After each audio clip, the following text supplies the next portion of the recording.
Voting is a civic duty. Let's register on the electoral list. This is a message from Equinoxe Television.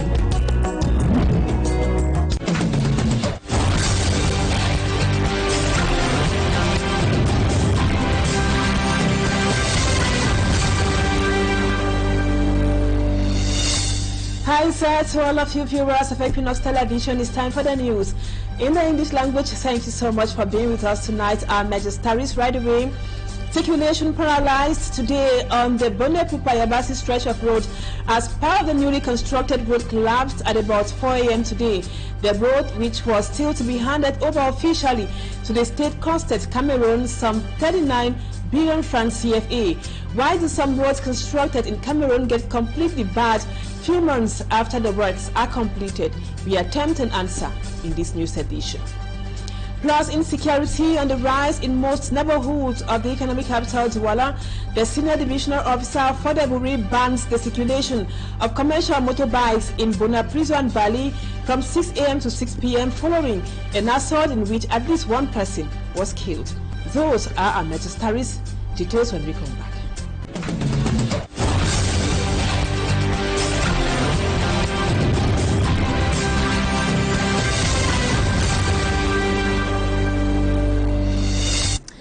Welcome back, viewers. Thank you so much for the confidence.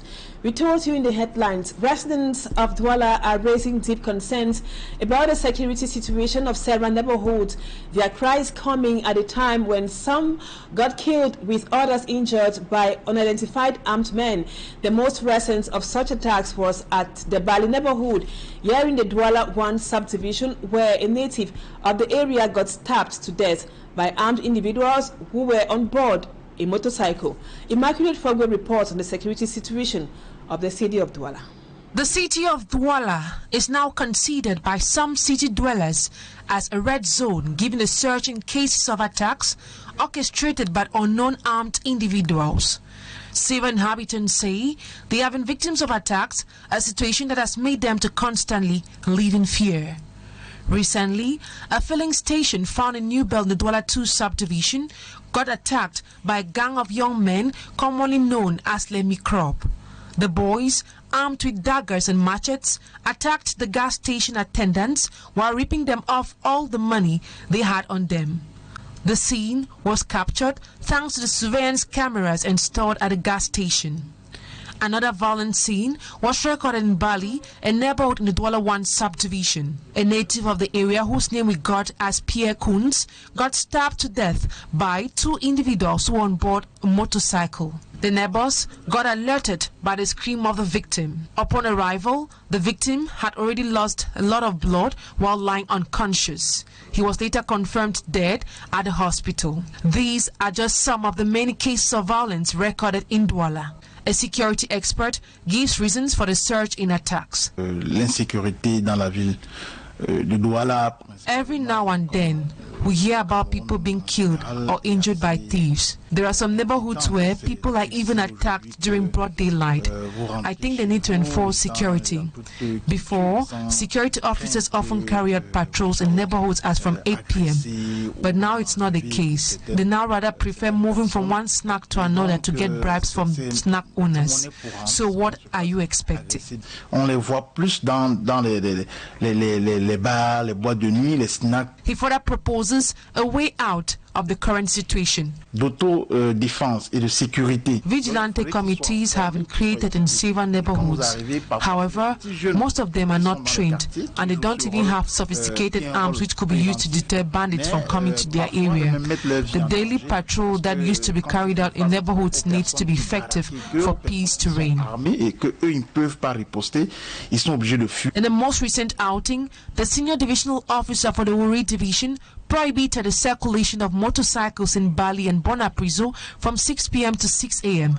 The decision comes shortly after Pierre Cohn's killing in Bali.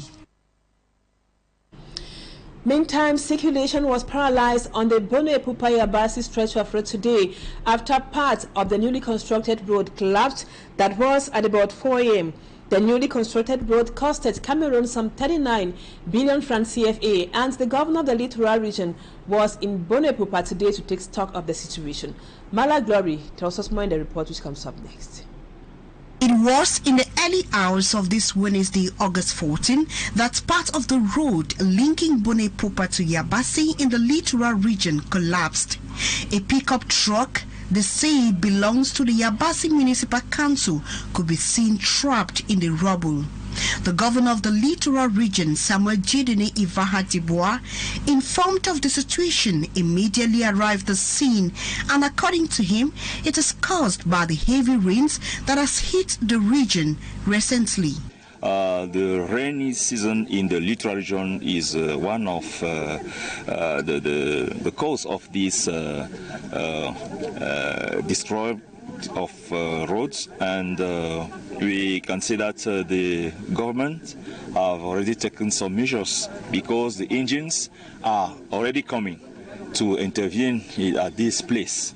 But before that, we have an emergency case to make the small vehicle to pass while the trucks will wait a bit. And I came to assure population that the government is aware of this situation, and measures are going to be taken. This is happening just few months after the completion of the road. Inhabitants say they are disappointed. On se moque même de la route Douala, que la route Douala n'est pas goudronnée, la route Yabasi est goudronnée. Mais vraiment, finalement, on se retrouve. This woman explained that we are suffering. The toll was over. It's about to resurface. Avec tout l'argent qui est sorti. They are not yet fixed the road, but they want to say that the road is okay. Look at the road. This is not the work. The work is not going. Bonepupa Yabasi Road is a 51-kilometer stretch on the regional highway, which, according to the inhabitants, was constructed at the cost of about 39 billion francs CFA. A project which they say was undertaken by a construction company based in Yaoundé is now a death trap to the users. We will be talking more on that in the second part of the news. Now on to this human interest story. A 23-year-old albino lady who was molested by her companion is asking for assistance. The lady whose name we got as Nabila accuses Ndikum of torturing her since she opted out of the relationship. Smart Jikan Gabriel has more on that story.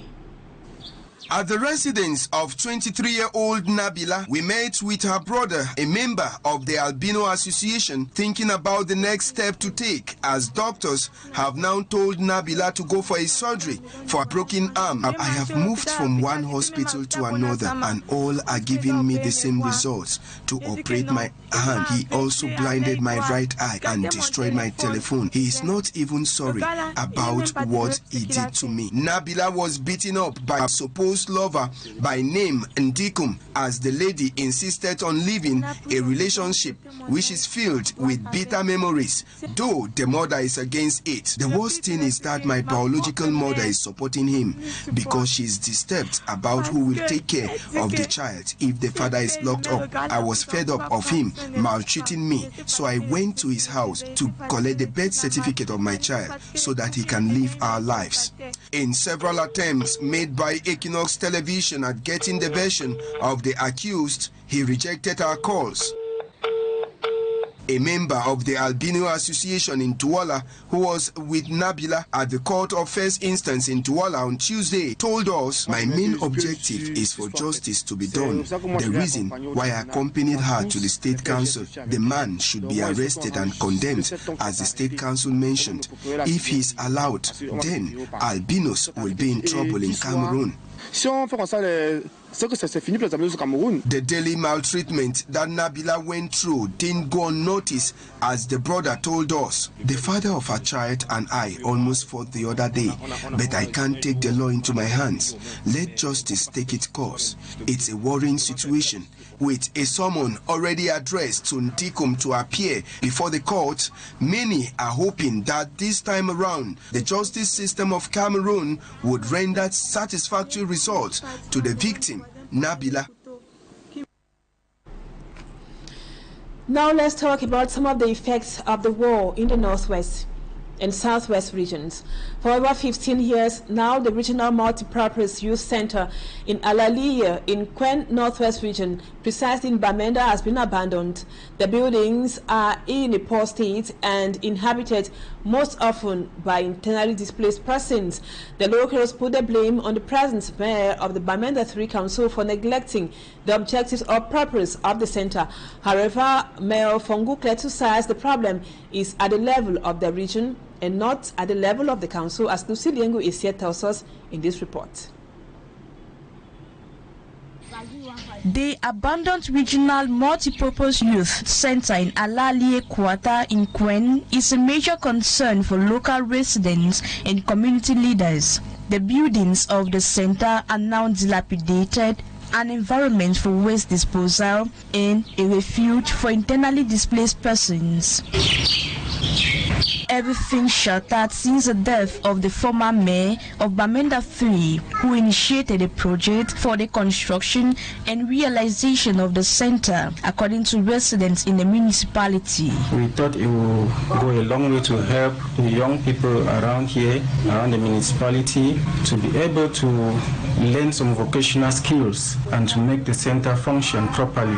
After the creation of this center, the vocational center at Commercial Avenue was brought down to Bamenda 3, but it could not function properly. I was part of the team that started the program, but after some time, the program collapsed. The creation of the center to train youth in diverse trades for job creation came as a sigh of relief to the population, but poor management, according to a pioneer trainer at the center, hindered its growth. The trainers who were employed to train these young people were not being paid well. So as a result, the center had to collapse. His population, who blame him for not nurturing the center, clarifying its objectives, the present mayor, Fongu Kletu Stanley, explains. We have a regional director of the center that works with the region.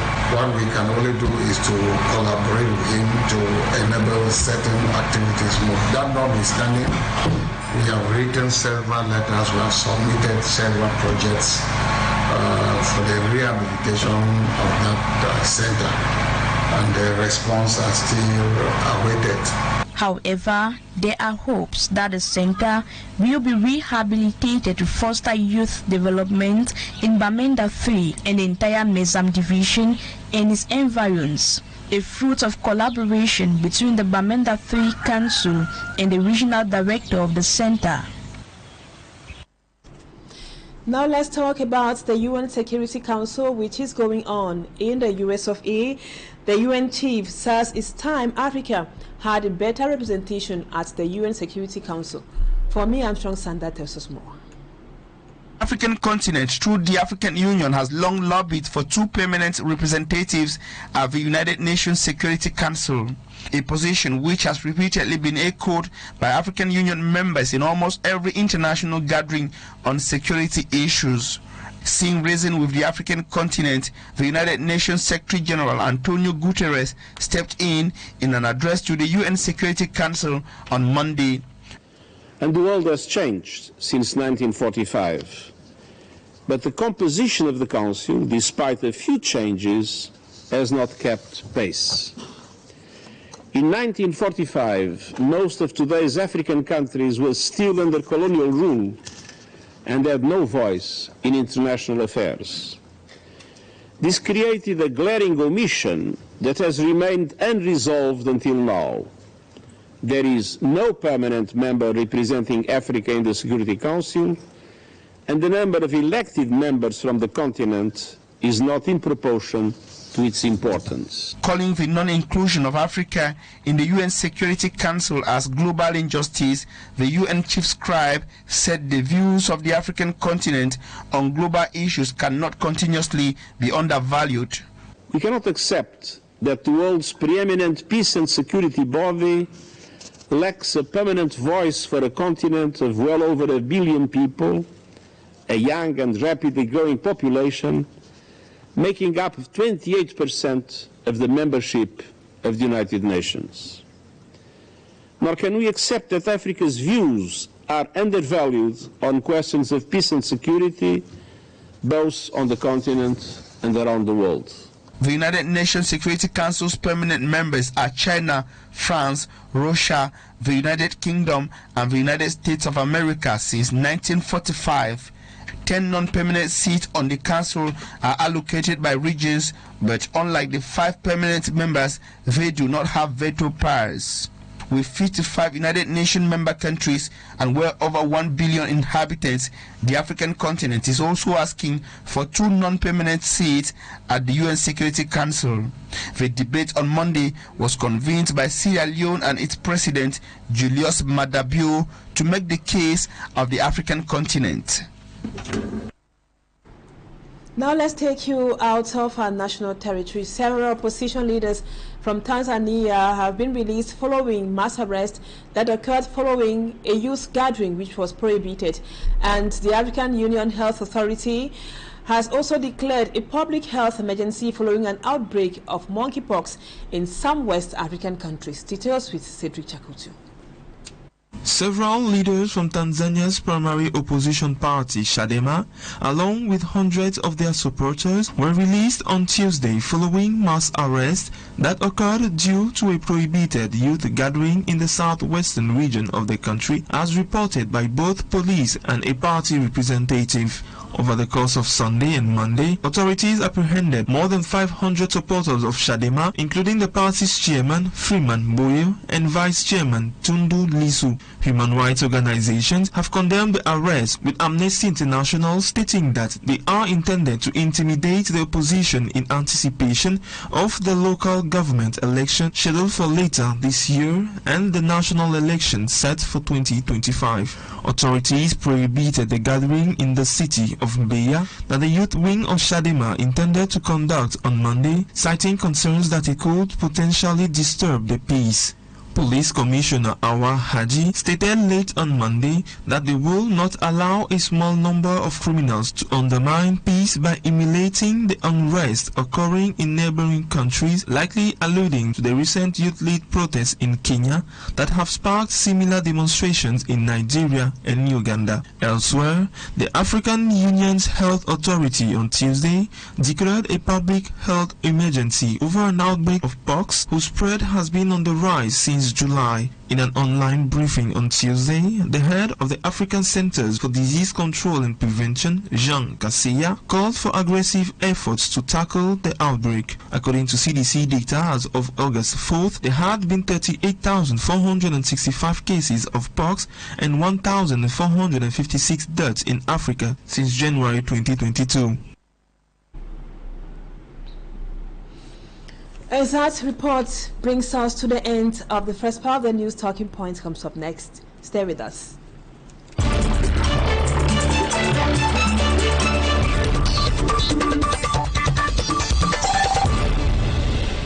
Welcome back, viewers. Our guest tonight is Kenan Derrick. He is of the civil society and also an opinion leader. He will be talking to us from Yaoundé. Today we will want to discuss the quality of road construction works in Cameroon. You might not be an engineer, but you are an opinion leader, and the doubtful quality of some construction works in Cameroon or in the country is so glaring sometimes, looking at the road network in most major cities in the country, not to compare it with others in neighboring nations, so to speak. What exactly comes to your mind when you see the manner in which roads are constructed in Cameroon as an ordinary Cameroonian? Thank you for having me again. Like you rightly put it, it's true I'm not an engineer, I'm not a specialist in the domain, but from observation, like any keen Cameroonian that is conscious of his society and the realities around him, you will discover that we have a serious problem when it comes to our road network. We have a serious problem when it comes to construction work being done on our different roads. I'm not the one saying it. You can just refer to the just recent incident that happened along the Abasi stretch with a newly constructed road that is supposed to be inaugurated in some days, completely gone down. It brings to mind the question of wanting to know what accounts for some of these things. And sincerely speaking, in my opinion, I think it's all about the corruption that is in this domain. It's not necessarily the minister, it's not necessarily his état-major, it's not necessarily the contractor. It has to do with some few individuals within the system that makes it very difficult for the contractor to take a job that has been handed over to him and do it with the right materials, using the right amount of money that has been given, with the funding, with the needed level and what have you, to execute the road and ensure he does a good job. You take, for example, this issue of pot de vin, like the French people rightly put it.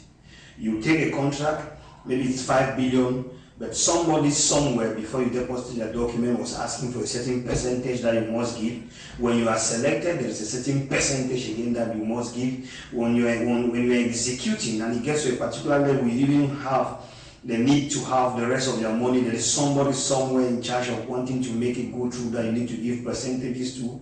These things, we see them, we hear them on a daily basis, and they are a strong determinant to some of the problems we have with our road networks.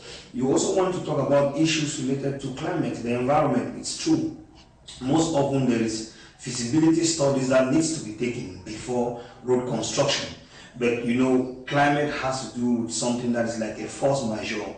An environment that maybe you carried feasibility studies and it was showing that the place is good can in less than no time become a dangerous spot due to environmental changes and climate change. And so these are some of the things you might want to take into consideration to also understand the fact that maybe the road, by the time it was being constructed, they didn't know in the long run it's going to be muddy, in the long run it's going to be wet and can likely collapse and things like that due to either excess rain or lack of rain. So climate induced problems related to our environment can also be brought on board. Okay. Now, Mr. Derrick, you were already getting into what are some of the causes. Now let's talk about that. Earlier today, we woke up to this catastrophe, let's call it that way. The major road linking Bunepupa to Yabasi, the headquarters of the Income Division of the Littoral. The road, which was newly constructed, collapsed before it was even delivered officially to the state. That construction costed the nation a colossal sum of 39 billion francs CFA. What, according to you, can be the problem? It's a clear fact that we have a serious problem when it comes to our road networks in Cameroon. That's an observation. That is something we might not want to even debate about. Each and every individual can do their findings, and I think we'll draw closer to the same conclusion. Despite the efforts being put in place by authorities, we still have that situation. And when you want to say what are the factors responsible for this, I think it goes back to what I earlier said when I was trying to give my own observation. We want to talk about, like I said, the key factor when it comes to our case being that of corruption. As a result of corruption, that these engineers, in my opinion, get low quality materials. It's as a result of corruption that we have another factor, which is that of poor labor. It's as a result of corruption that we can talk of inadequate monitoring and follow-up. And we might also want to talk about environmental related causes. But let me give some insight on corruption. Like I said, when the contractor takes the contract and it's called upon to give percentages left and right to those that were responsible for him winning the contract, you get to a situation in which, because the money has been reduced, you don't get the needed manpower. Because the funding is insufficient now, you don't get the needed materials that you wanted to. Because the funding is insufficient, you find yourself, or because of corruption, you find yourself giving part of the funding to those that come to monitor and evaluate this job that is being done by the contractor. And all of this is money spent in private pockets and does not go into what it was meant for, which is that of the construction of the road. And the end result is what we see, a road poorly constructed. And now, before we go, Mr. Derrick, Cameroonians want the cash flow to be in the hands of our nationals, reason some public contracts, let's say most of them are accorded to Cameroonians, but satisfaction is always below average, let's not most times the satisfaction is below average. Should the state then prioritize foreign nationals like the Chinese, the French, the Lebanese when it comes to youth construction projects in the country? No, in my opinion, it's not an issue of wanting to either prioritize Chinese, French, or Cameroonians. All we need is just good roads. You get it? And I'm part of those who strongly believe when they say we should consume Cameroon, yes, we should consume Cameroon. And I want to strongly believe as well that we have Cameroonians that are competent and capable as contractors to construct us good roads. So it's not, in my opinion, it's not really an issue. It's not really a debate between Cameroonians and non-Cameroonians. If you ask me as the nationalist that I will still lobby for the fact that we should give these contracts to Cameroonians, because I'm very convinced we have competent Cameroonians that can do the job. But the bottom line question is, will they be allowed to do their job? Like I said, you have bottlenecks, administrative bottlenecks all over the place that will come in to disturb them from doing their job. What I think is measures just need to be taken to ensure that whosoever that picks up a contract to construct roads in Cameroon should be given the free hand and the leeway to execute the job. We must not have them go through administrative bottlenecks, go through losing percentages of the money that was meant for the road in the names of trying to settle middlemen, trying to settle persons responsible for them getting the contract. So I will say summarily that yes, we should maintain the policy of having Cameroonians pick up this contract, but it should be on the condition that they are competent. Lack of competency, we give it to the person that can do it, be the Cameroonian or not, though I still strongly believe Cameroonians are competent. And even when these foreigners come to do these roads, they need labor, and most often they get this labor from Cameroonians. You go to our polytechnics, we have engineers capable of doing these things. All we need is just an enabling environment that can permit them to do their job and do it well. And I think this is not an issue of the contractor. This is not an issue of the Ministry of Public Works. This is not an issue of the hierarchies in this ministry. It's an issue of Cameroonians in their entirety. We should all be the monitoring and evaluation officers in our different societies and communities when roads are being constructed. We shouldn't wait for a delegation to come to tell us whether a road is good or not. If I'm in Yabasi and a road is being constructed in my community, Yabasi, I should be able to be the whistleblower to tap the right channels and tell them this is being done right and this is not being done well. Thank you, Derek Kinang, for accepting to talk to us on Equinoxe Television tonight. Viewers, we thank you so much for always being with us. Don't go away. Our programs continue. Equinoxe Soir comes up at 7 p.m. live from Yaoundé, and the news in the French language comes up at 8 p.m. Stay with us on Equinoxe Television. Bye-bye for now.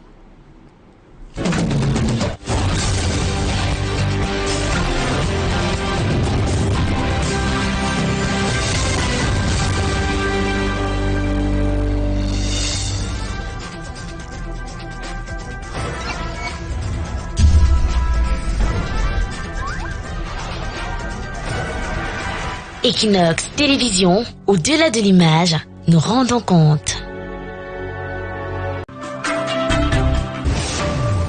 D'après cette femme qui travaille à l'hôpital d'Ikita, depuis près de 10 ans, il n'y a jamais eu d'accouchement de 9 enfants au sein de la formation hospitalière. Révélation inédite. Il fallait que je fasse un communiqué pour bien informer les populations qu'il n'y a jamais eu un accouchement de non-appelé. Nous fouillons, explorons et levons le voile sur des faits et des événements controversés, encore non élucidés. Ils ont probablement pensé que le plan ne va pas marcher. Et donc, à partir de ce moment, ils ne pouvaient que laisser la liquidation se mettre en branle. Affaire non classée, c'est tous les deuxièmes mercredis du mois sur Equinoxe Télévision. C'est le programme le plus électrisant du paysage audiovisuel camerounais 10-12 le Zénith qui débute sur les antennes d'Equinoxe Télévision. Bonjour à vous sur le plateau. Ça me taraude l'esprit depuis hier qu'elle m'a confié et qu'elle est en train de falsifier la procédure pour qu'il n'y a que le monsieur et elle et son enfant qui verront la France d'ici peu. Mais justement, elle est en train d'obliger